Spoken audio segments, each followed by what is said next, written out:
Well, my grandmother, Leona Gibbons, lived in Yoakum, and she made quilts. Um, she would sit every afternoon. She would have lunch, and then she would sit in front of the TV and watch her soaps and hand piece a quilt together. And I remember that from as long as I can remember. And then on her back screened-in porch, she had a quilt frame hanging from the ceiling. And she would, once she had a quilt together, she would put it in the frame. And then her friends would come over and they would sit around the frame and do their quilting. Then she would give the quilt away. I don't remember her. I think she actually slept under bought blankets, but she made sure we all had quilts.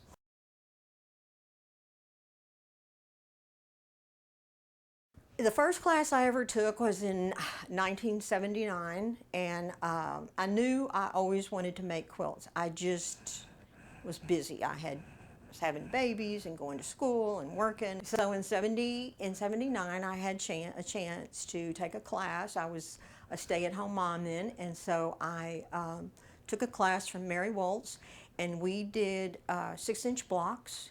And we cut all of the pieces out. They were little bitty pieces. We cut them all out by hand. We marked the seams with a pencil. We sewed everything together by hand.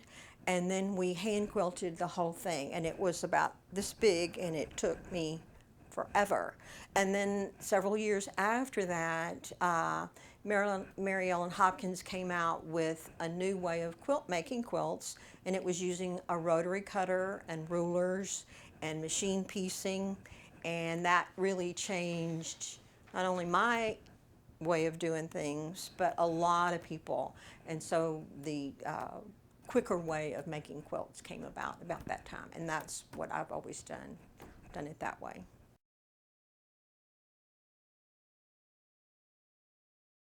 It would be, I don't know, 10, 20 times. And plus it gets so frustrating, because it takes so long. I just think about the women that, would piece quilts when they did all of their other work during the day. Then they would sit around at night and piece them. And the good thing was they could call their friends over.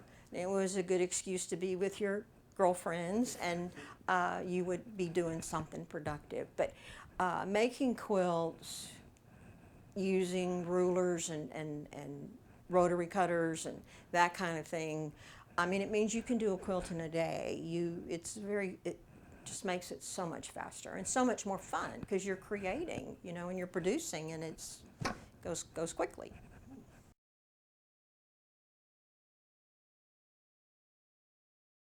Quakertown was an existing business. A woman that lived here in Friendswood owned it, but she was getting ready to move. She had a small, about 900 square feet over on 2351. I think there were 400 bolts of fabric or something like that she had. Anyway, I bought what she had and just went from there. That was in 1988, and we moved several different times. We ended up in a space at the intersection of 2351 and 518, what's next to Tuesday Morning, and we ended up with about 5,000 square feet and lots of bolts.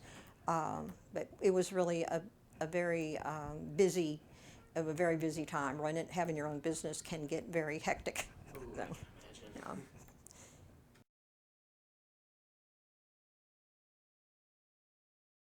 I would say at least 300, and I probably have half that many where I have bought tops or people have given me tops that I've finished into quilts.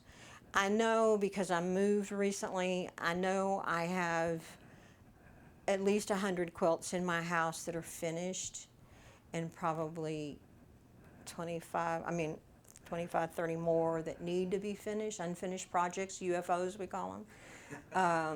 But I love having the quilts. I love giving them to people, and I love having them displayed in my house. It's a fun thing.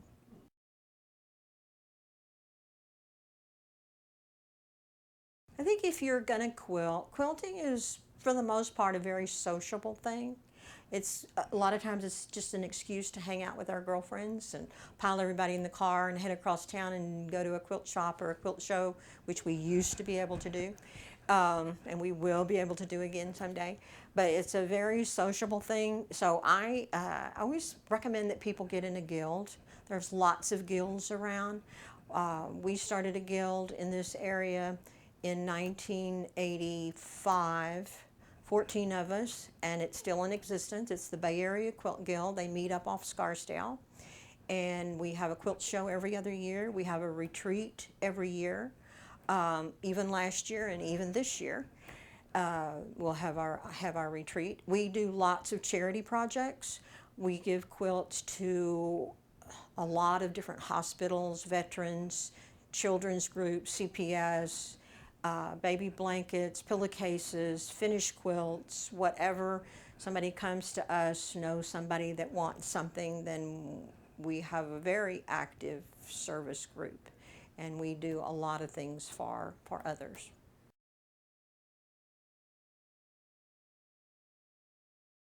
This is a small quilt. It's a seasonal thing. It's got a block for different months. It could be, each of these blocks could be turned into a pillow, or do like I've done here, just a wall hanging or something to hang over lay over the couch or whatever. These are the blocks. It's got 9 blocks that have been pieced together, and then the blocks have all been sashed together to give you your top. This is the top of the quilt. This is the back of the quilt, the backing. There's 3 layers in a quilt. You've got your top, you've got your backing, and then you've got your batting. Once you have these 3 layers, this batting is 100% cotton. I like to work with cotton, but there's polyester, there's wool.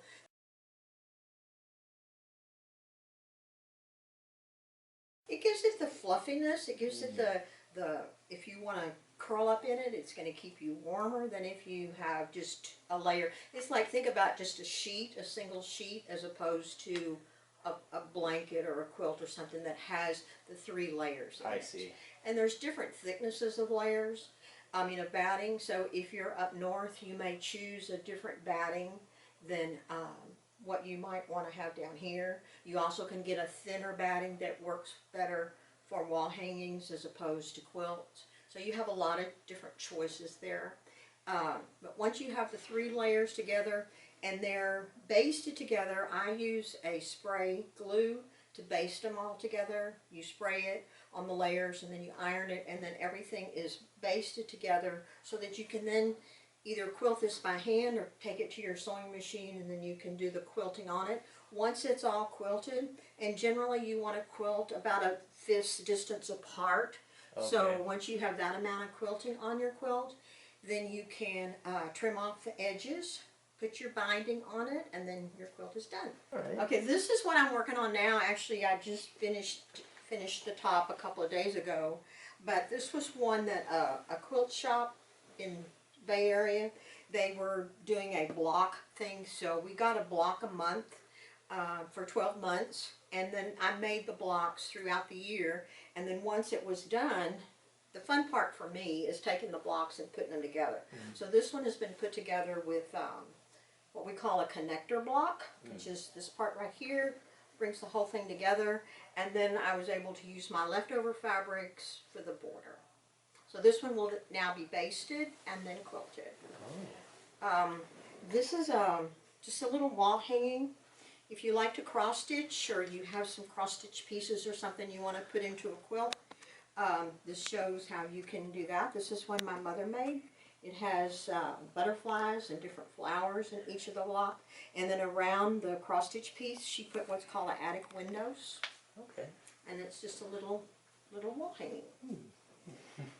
This is just a little fun Texas thing. You do quilts to, commemorate different things. So this one was done to commemorate Texas, and it's one that we designed through Quakertown, and it just has lots of fun Texas stuff. I like that. Especially the chili pepper. That's yeah. Can't the Alamo's my favorite. This is a Christmas quilt that was done. We call it round robin style. What happens in round robin is you get together with, say, 5 of your friends, so there's 6 of you in the group, and you make the center block on this is one I made. I made the center, and all 6 of us are making a center block, taking our fabric, stacking it up, putting it with our block, and we pass it to the next person. Then the next person will put a border around it or do the applique around it or something like that. And we usually take a year to do it, so every other month we're sending on the quilt we've been working on, and at the end of the year we all get together and we get to see our finished quilt, which is kind of a fun thing to do. To see it all come together. We all come together. Quilting's very sociable. This is one that I put together several years ago, and I brought it because I thought it was just kind of fun to show how you can make a quilt today that looks like something that maybe came from the early 1900s or whatever. So it has a lot of fun plaids in it, and then the other thing that's kind of fun to do is to just be creative on the back. Yeah. So this has a lot of the scraps left from the front, and you can save money by piecing your own back and not having to buy 6 yards of fabric that's or whatever. gorgeous. But this one also has signature blocks. Signature blocks are really important in quilt making. We like to have our friend's name, you know, be reminded of our friends when we're cuddled up under our quilt. So different friends wrote different things on here, and I put their blocks right in the center. Oh, this was actually for my 50th birthday, which was just like yesterday or something. This quilt, I think is fun to show because it's a log cabin quilt, and the patchwork quilt, which patchwork, you know, means all the little pieces that you sew together. The patchwork quilt is an American folk art. Quilting has been around forever, but the patchwork quilt is an American folk art.